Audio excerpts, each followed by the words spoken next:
All right, no, it's not Money Monday. It's Terrific Tuesday, and I can understand why you might be confused. Because on Money Monday, in the leadoff spot every week, I bring on my good friend, our money guest, Fernando Uribe.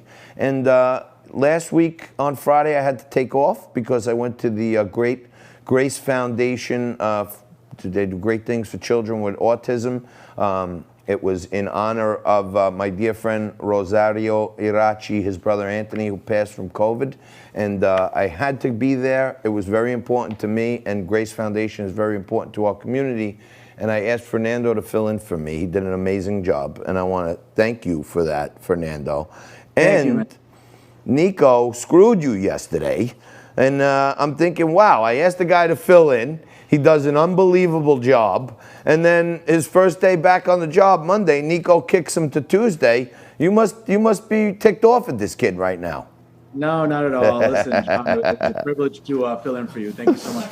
My buddy, you were great. I watched portions of it live, and I watched the whole thing afterwards. You were fantastic.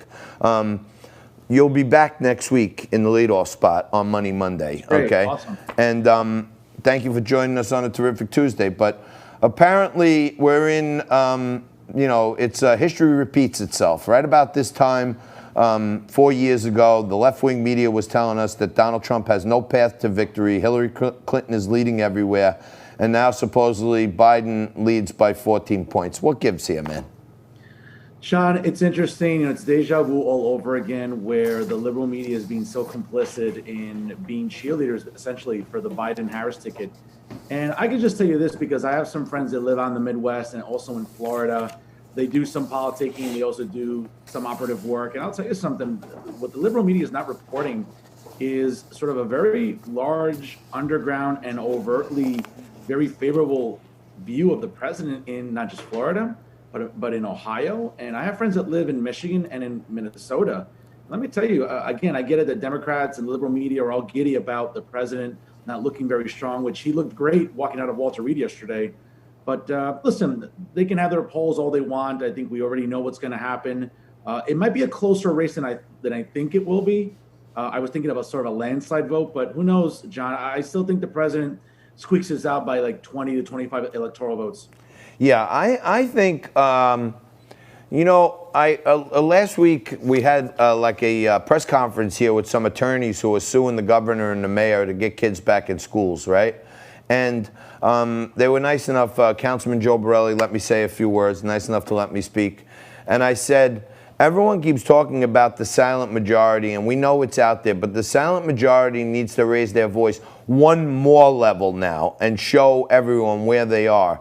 And I really think that's starting to happen. There was a huge rally for Trump in Hawaii over the weekend, and Hawaii's like, one of the bluest states out there. It seems like it's festering, and the media doesn't want us to know about it.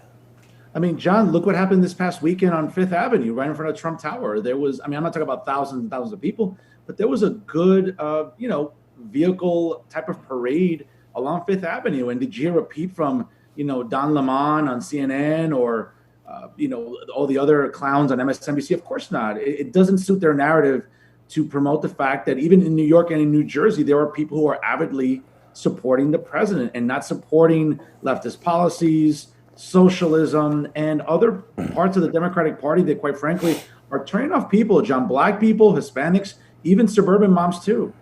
No, I see it all over the place, and I don't know if you saw it, but our Richmond County, Staten Island was the #1 highest vote district for Trump in the whole country in the Republican primaries. 82% of Republicans on Staten Island. We're #1 in the country. And we had a rally, not we, the Republican Party of Staten Island, led by their young chairman, Brendan Landry, who's doing great things with the party. For the first time, they have over 100,000 registered Republicans on Staten Island ever in history. And there was about 2,500 people out there for a great Republican rally to support the president. And, we're an outlier in New York, but it seems like the real support is now really coming to the forefront. And I don't think these polls can lie to us for very much longer. I agree with you. And they tried to do it in 2016. Everyone from the New York Times to the Washington Post to every liberal cable news outlet doing the bidding of the Democratic Party. It's going to backfire on them again. I know it's I know it looks kind of bleak right now because of what's going on with COVID and the president having just recovered, but I think these are all symbolic victories for the president. And I believe that the GOP will win back the House and even keep their Senate majority and might add a seat or two, John. So, according to this whacked out poll and a bunch of these whacked out polls, in addressing the issues of concern for women, okay, this most recent poll is saying that, Biden is at 56% and Trump is at 25%. Fernando, every woman I talk to, regardless of what their political affiliation is, says they want police, and it's the number one issue. They want their kids in school, and they want police in the streets. I can't imagine how only 25% of the women in this country said in a poll that Joe Biden's going to do a better job than Donald Trump. It seems outrageous to me. I agree with you. And listen, here in New Jersey, I run into some problems with my Monday night show because I've gone after a lot of these like liberal suburban moms that say one thing and then do another, because they're more than willing to go to a lot of these urban neighborhoods and, with their Black Lives Matter signs, and they're all virtuous and they put it on their lawns. But you know what, John, when they go back to the little comfortable, suburban homes in Bergen County, for example, God forbid anyone dares to try to defund the police in those neighborhoods, and again, I think, listen, it's one thing about what you say publicly and then what you do privately, especially when you close that curtain in the voting booth. And I get it. Some people have to pander to liberal bases in their states and whatever they're doing. But I think, again, suburban moms, as you mentioned, control a lot of the narrative. They want law and order. The idea of these cities and municipalities turning to downright dumps, the optics are there. I mean, how the Democratic Party thinks that people don't see it is mind-boggling to me.